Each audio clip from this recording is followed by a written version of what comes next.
Now we'll move into a red larva. Red larvae are the larvae that live in the low oxygenated parts of a trout stream, often referred to as bloodworms or blood midges, mainly because they contain hemoglobin. That's an oxygen-carrying pigment that allows them to live in this mud and muck in some of these siltier areas of a trout stream. So if you're fishing tailwaters like the San Juan, you're fishing the Green, you're fishing anywhere, the Bighorn, you're going to find a nice population of blood midges within those streams. This is a Tiemco 200R, and I'll put a little glass bead on there. A lot of my flies have what we call a mercury bead on it.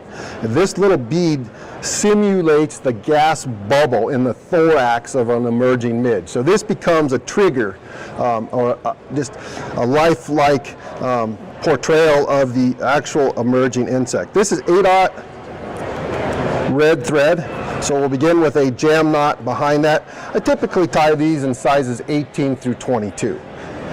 Oftentimes it's a lead fly and a tandem nymphing rig, so it's my attractor, so very, very effective with that.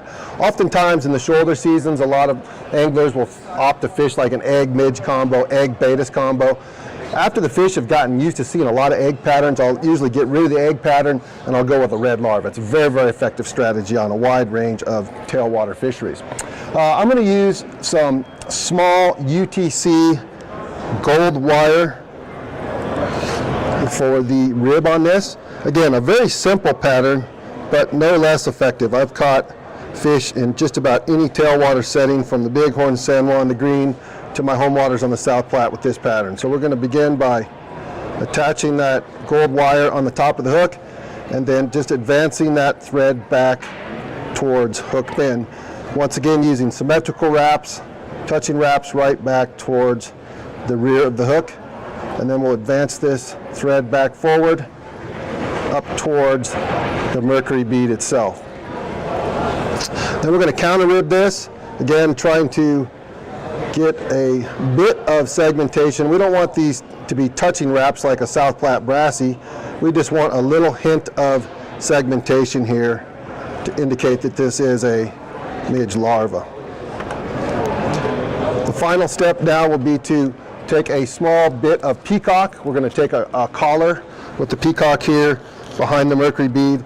I opt to use, myself, I really like the peacock eyes in comparison to the herl itself.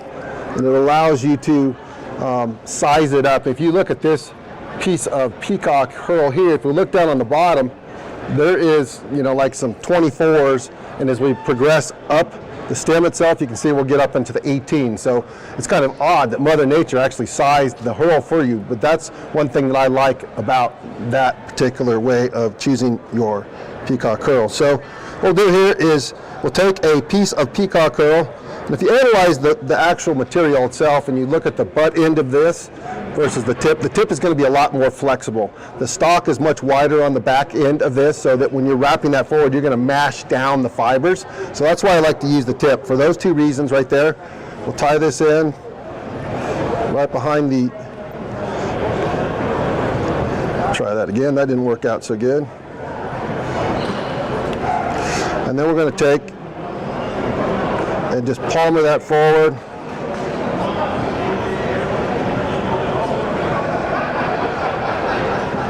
With several wraps. Take a couple material locking wraps there. And then what I like to do is take a Sharpie pen and color my thread black. And then I'm going to put a whip finish on there.